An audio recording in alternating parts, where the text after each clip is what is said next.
Hello, so I want to tell you about a message I received off a client the other day. She says she owes me her life. She says in a matter of sessions, in a matter of weeks, I've done what a cocktail of drugs, CBT and counselling couldn't do in years. So how did we achieve that?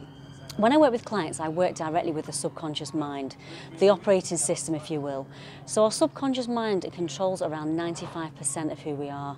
We need to get past the conscious mind, and all we do is we gently and carefully work with limiting beliefs, negative self-talk that's been keeping us stuck for years, which contributes to an amount of programs including anxiety, depression and stress, and that is what I work with. So I'm so thankful and so privileged to receive messages like that. If you want to know any more about how I can help you or anyone you know, or if you want to call for a chat, then just please drop me a message. I'm going to be writing a full blog on this as well, and I'll be popping the link in the comments. Have a fantastic day. Take care.